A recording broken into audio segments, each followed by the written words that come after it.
Hello भाई, नमस्कार। राम राम। क्या हाल चाल? आई होप कि अच्छे होंगे। जैसे कि भाई आप सभी के पास न्यूज़ आई चुकी होगी, काफ़ी दिनों से चर्चा भी चल रही थी और अब ये फाइनली आपके सामने न्यूज़ आ चुकी है। न्यूज़ है भाई साहब हमारे एस्टेट के एग्ज़ाम को लेकर के। ठीक है। ये एक एक नोटिस सा वायरल हो रहा है। ठीक है, इस चीज़ को लेकर के एक न्यूज़ चल रही है। ठीक है, ये पता नहीं किसने क्या लीक किया है क्या नहीं किया है। तो भाई ये 7 तारीख को आपका जो पेपर होना था, ये पेपर आपका जो है वो पोस्टपोन हो चुका है। ठीक है, पेपर आपका स्थगित हो चुका है। यानी कि अब 7 और 8 तारीख को जो हमारा एग्ज़ाम होना था एस्टेट का, 7 और 8 दिसंबर को जो पेपर होना था, अब वो 7 और 8 दिसंबर को पेपर नहीं होगा भाई। ठीक है। अब सर आगे क्या करें? कितना टाइम हमें मिल सकता है और आगे पेपर कब होगा? तो भाई 14 तारीख को अपना सीटेट का एग्ज़ाम। ठीक है। तो अब 14 वाले मतलब नेक्स्ट वीक में भी आपका एग्ज़ाम सीटेट का एग्ज़ाम है। तो यहाँ पर सीटेट एग्ज़ाम होने के कारण भाई साहब हमारा एस्टेट जो है इस दिन भी नहीं होगा। ठीक है। उसके बाद जो अगला नेक्स्ट वीक आता है, ठीक है, उसमें हमारे एग्जाम होने की संभावना है। यानी कि सीधी सीधी मोटी मोटी भाषा में बात करें तो दिसंबर के लास्ट वीक में आपका एग्जाम हो सकता है। अभी तक ऑफिशियल कोई भी डेट आपकी नहीं आई है। ठीक है। हो सकता है भाई ये जो आपका आगे भी चला जाए, लेकिन उम्मीद ये की जा रही है कि दिसंबर लास्ट वीक में आपका एग्जाम हो जाना चाहिए। यही एक उम्मीद हम लोग लगा सकते हैं। हो सकता है मे बी ये आगे चला जाए, जनवरी में चला जाए, जनवरी फर्स्ट वीक में चला जाए, सेकंड वीक में चला जाए। इसके बारे में अभी कुछ ऑफिशियली कुछ नहीं आया इस तक, हम लोग कुछ कह नहीं सकते, लेकिन संभावनाएं कम है। संभावना यही है कि दिसंबर में आपका एग्जाम हो जाएगा, लेकिन लेकिन संभावनाएं ये है। संभावनाएं क्या, ये फिर आपका कंफर्म है कि आपको ना अब 15 से 20 दिन जो है आपको एक्स्ट्रा मिल गए हैं भाई। कहने की बात ये है कि अभी जिन बच्चों की तैयारी थोड़ी हुई थी, जिनकी अच्छे से प्रिपरेशन नहीं हो पाई थी, उनको 15 से 20 दिन का जो है समय एक्स्ट्रा मिल गया भाई। अब अपना एफर्ट लगा दो, अपनी मेहनत जी जान लगा दो इस बात के ऊपर कि आपको 15 से 20 दिन एक्स्ट्रा मिल गए हैं।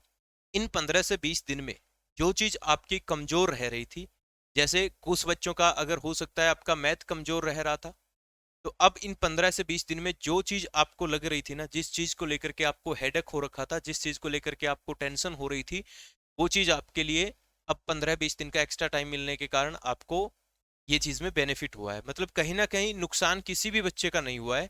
हाँ, जो बच्चे पहले से तैयारी कर रहे थे, मतलब काफ़ी समय से पहले ही लग गए थे वो तैयारी करने के लिए, भाई एस्टेट आएगा इस बार, एस्टेट निकालना है, तो उनकी तैयारी अच्छी हो रखी थी। लेकिन अब उनकी तैयारी और अच्छी हो जाएगी, उनकी तैयारी बूस्ट हो जाएगी, उनका कॉन्फिडेंस लेवल और बढ़ जाएगा, तो इसमें उनका नुकसान नहीं है। और जो बच्चे लेट जिन्होंने तैयारी करना शुरू किया था, कारण कोई भी हो, कोई भी कारण हो सकता है, जिस तरह हम लोग पिछले कई दिनों से क्लास नहीं ले रहे, तो इसके पीछे भी कई सारे कारण हैं, है ना। कुछ फैमिली प्रॉब्लम्स है, तो हर बच्चे की हो सकती है, किसी की भी हो सकती है। हम लोग क्लास नहीं ले रहे तो हो सकता है बहुत सारे बच्चे तैयारी नहीं कर पा रहे होंगे। तो अब हमको ये 15 से 20 दिन का जो है समय मिल गया एक्स्ट्रा। अब इस 15 से 20 दिन में जो चीज़ आपकी कमजोर थी, है ना, जिसमें आपको लग रहा था कि इसमें हमारे नंबर नहीं बन रहे, आज आप उस चीज़ के ऊपर अपना फोकस कर सकते हैं, है ना। मैथ कमजोर था, तो मैथ की आप ज़्यादा से ज़्यादा प्रैक्टिस कीजिए। आप 15 से 20 दिन मिले हैं, रोज़ का अगर एक टॉपिक करोगे आप एक्स्ट्रा, एक टॉपिक एक्स्ट्रा करने में कुछ भी नहीं जाता भाई। 2 घंटे लगते हैं, 2 घंटे में एक टॉपिक खत्म हो जाता है आपका, है ना। तो 15 दिन में आपके 15 टॉपिक खत्म हो जाएंगे और बस एस्टेट का इतना ही सांग है, इससे बड़ा कोई सांग नहीं है ना। हो सकता है आपका कोई सीडीपी कमजोर रहा हो, सीडीपी वैसे कमजोर हो नहीं सकता, आप एस्टेट की तैयारी कर रहे हैं। हो सकता है आपकी लैंग्वेज के अंदर आपकी थोड़ी सी पकड़ जो है कमजोर पड़ रही होगी, तो आप लैंग्वेज के अंदर भी अब थोड़ी सी ज़्यादा, मतलब अब जो भी आपके टॉपिक कमजोर थे ना, सीधी सी बात ये है, आप उन टॉपिक्स को अब अपना डेली ना 2 3 घंटे एक्स्ट्रा देना शुरू कर दो। और ना आप जो स्ट्रेस आपने दिमाग में ले रखा था, उस स्ट्रेस को कम कर दो। अब ज़्यादा भड़क लेने की ज़रूरत नहीं है, अब आपको बहुत ज़्यादा समय मिल गया है। और अब की बार पेपर आपका पास नहीं हुआ ना, तो फिर ये आपके लिए बड़ी ही गलत बात है। पहले आप कोई भी कारण आप गिना सकते हैं, लेकिन अब आपको एक्स्ट्रा टाइम मिल रहा है 15 से 20 दिन का। तो इस दौरान आप अपने जो भी है पेपर की तैयारी अच्छे तरीके से कर सकते हैं। हाँ, ये कंफर्म है कि भाई आपको 15 दिन तो मिल ही मिल गए, क्योंकि 14 को सी टेट है तो अब पेपर नहीं हो सकता, 7 8 को नहीं है, तो उससे अगला जो वीक आएगा उसमें आपका पेपर होगा। तो ये मान के चले कि दिसंबर के लास्ट वीक में आपके पेपर होने की संभावनाएं हैं। और जनवरी में भी चला जाए तो कोई अचंभा वाली बात नहीं है, आपको इसमें भी कोई शौक होने वाली कोई न्यूज़ नहीं है। जनवरी फर्स्ट वीक में भी हो सकता है, क्योंकि आगे 25 वाला जो एस्टेट होगा वो आगे दिसंबर में होगा, तो ऐसा नहीं है कोई बहुत ही भाई नज़दीक नज़दीक आ जाएंगे, दो दो एस्टेट एक साथ कैसे करवा सकते हैं, ऐसा कोई सीन नहीं है। जनवरी में भी हो जाए तो कोई अचंभे वाली बात नहीं है, आपको एक्स्ट्रा टाइम मिल रहा है। आप अपने आप की स्टडी जो है वो कंटिन्यू रखें, अपने सब्जेक्ट के ऊपर फोकस करें। सब्जेक्ट अगर आपका स्ट्रोंग होगा तो आपका पेपर निकलेगा। जिन भी बच्चों के 2 3 4 5 नंबर से रहते हैं ना, बहुत सारे बच्चों के फोन आते हैं, मैसेज आते हैं कि सर हमारा 85 नंबर रह गए, हमारे 84 बन रहे हैं। तो उनके जो नंबर कम आ रहे हैं ना भाई, वो आ रहे हैं उनके खुद के सब्जेक्ट में। तो अपना खुद का जो सब्जेक्ट है उसके ऊपर अब आपको ज़्यादा टाइम देना पड़ेगा, क्योंकि कॉमन पेपर तो आपने कर चुके हो। और ये सच्चाई है, कॉमन पेपर में आप जितना कर चुके हो ना, बस अब उतना ही होगा। 1-2 नंबर का आप इजाफा कर सकते हो, इससे ज़्यादा इजाफा नहीं हो सकता। हाँ, अगर आपका सब्जेक्ट है ना, आपके सब्जेक्ट में आप 15-20% का जो है इजाफा कर सकते हैं। तो ये जो 2-4 नंबर का आपका जो गैप रह रहा था, वो आप अपना गैप अपने सब्जेक्ट के ऊपर फोकस करके भर सकते हैं। इसके पीछे कारण ये है कि आपका सब्जेक्ट जो है ना, आपका सब्जेक्ट 60 नंबर का है, बाकी कोई भी चीज़ इतने नंबर की नहीं है। तो आप इसके अंदर रहें, इसका परसेंटेज में आप ज़्यादा इजाफा कर सकते हैं। तो अपने सब्जेक्ट के ऊपर ज़्यादा फोकस कीजिएगा। अगर आप पीआरटी की तैयारी कर रहे हैं, तो पीआरटी के लिए अगर आपका ईवीएस कमजोर है, तो ईवीएस की अपनी बुक आती है, अपनी प्रकृति के नाम से सारे लोग जानते हैं। ठीक है, ये बुक आपके हर बुक स्टोर के ऊपर अवेलेबल है हरियाणा में। आप किसी भी बुक स्टोर से जाके ले सकते हैं। और अगर आप लोग ऑनलाइन परचेज करना चाहते हैं, तो ऑनलाइन के लिए आप बच्चे नंबर है 8220 29 872, इस नंबर पर मैसेज कर देना आप, या फिर एप्लीकेशन है विधि गुरुकुल ऐप के नाम से, आप उस पर जा करके डाउनलोड करके सीधा ऑर्डर कर सकते हैं। आपके घर आ जाएगी किताब 4-5 दिन के अंदर। ठीक है, 4-5 दिन का समय लगेगा, ज़्यादा भड़क लेने की ज़रूरत नहीं, अभी बहुत समय आपके पास मिल गया है। या आप सीधा दुकान से जाके भी ला सकते हैं, उसमें कोई किंतु परंतु नहीं है, बल्कि दुकान पे थोड़ा सस्ता ही पड़ती है ऑनलाइन की, तो क्योंकि वहाँ शिपिंग विपिंग। ठीक है, और इसके अलावा हरियाणा जीके के बच्चे करंट अफेयर की किताब है दीवान सर की, ये भी आपके हर बुक स्टोर पे अवेलेबल है।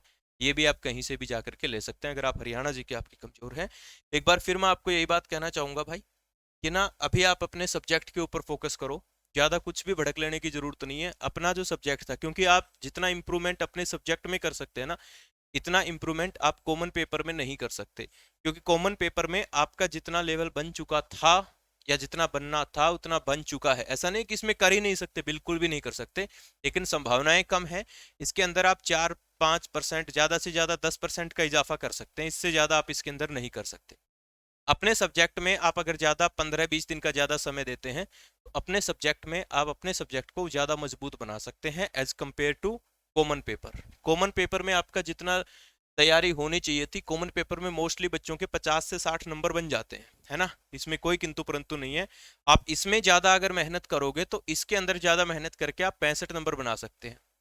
ठीक है, लेकिन इसमें अगर आप सब्जेक्ट में आपके 20-25 बन रहे थे ना, सब्जेक्ट में 20-25 बन रहे थे, तो आप इनको अगर बहुत ज़्यादा मेहनत करेंगे, तो आप इनको 35 और 40 तक ले जा सकते हैं। बहुत ज़्यादा मेहनत अगर आप कर लेते हैं सब्जेक्ट में, और सब्जेक्ट के ऊपर ही ज़्यादा फोकस रखिएगा आप। अब कॉमन पेपर को थोड़ा कम करके, ये जो एक्स्ट्रा टाइम मिला है आपको, ये अपने सब्जेक्ट, क्योंकि बच्चों का जिनका पेपर रहता है ना, आप उनसे पूछ के देखिए, आप में से भी बहुत सारे बच्चे होंगे जो 84 मतलब 80 प्लस में चले जाते हैं, तो उनका फिर 2-4-5 नंबर से रहता है।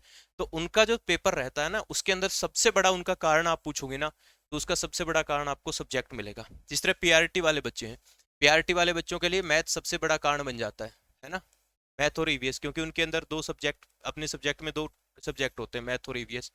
तो ईवीएस तो फिर भी बच्चा कर लेता है, मैथ वहाँ कारण बन जाता है। तब यहाँ पर मैथ के लिए आपको ज़्यादा प्रैक्टिस करने की आवश्यकता होती है ना। वहीं अगर आप साइंस की बात करें, एसएसटी की बात करें, हिंदी की बात करें, इंग्लिश की बात करें, तो अपने सब्जेक्ट के ऊपर ज़्यादा फोकस कीजिएगा।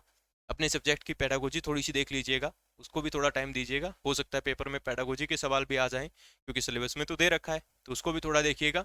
साइंस की कर रहे हैं तो साइंस की पेडागोजी देखिएगा, ईवीएस कर रहे हैं तो ईवीएस की पेडागोजी देखिएगा। बुक के अंदर सारा कुछ मिल जाएगा आपको, बुक के अंदर पेडागोजी के क्वेश्चन भी है और उसकी थ्योरी भी है, वो आपको मिल जाएगी। नहीं तो बैच जो हमारा है अचीवर्स एकेडमी पर बैच चल रहा है, ईवीएस स्पेशल बैच है, आप उसको भी ज्वाइन कर सकते हैं। उसमें भी हम लोगों ने सारी पेडागोजी जो है आपको करवा रखी है, और अभी और भी करवा देंगे, अब तो और भी समय मिल गया है। तो ये छोटी सी जानकारी थी भाई, कहने की बात ये है 15-20 दिन का आपको समय मिलेगा, अपने सब्जेक्ट के ऊपर अच्छे से फोकस कीजिएगा। ठीक है, वीडियो अच्छी लगे तो लाइक कर दीजिएगा, शेयर कर दीजिएगा। मिलते हैं अगली वीडियो में, तब तक के लिए बाय बाय, टाटा।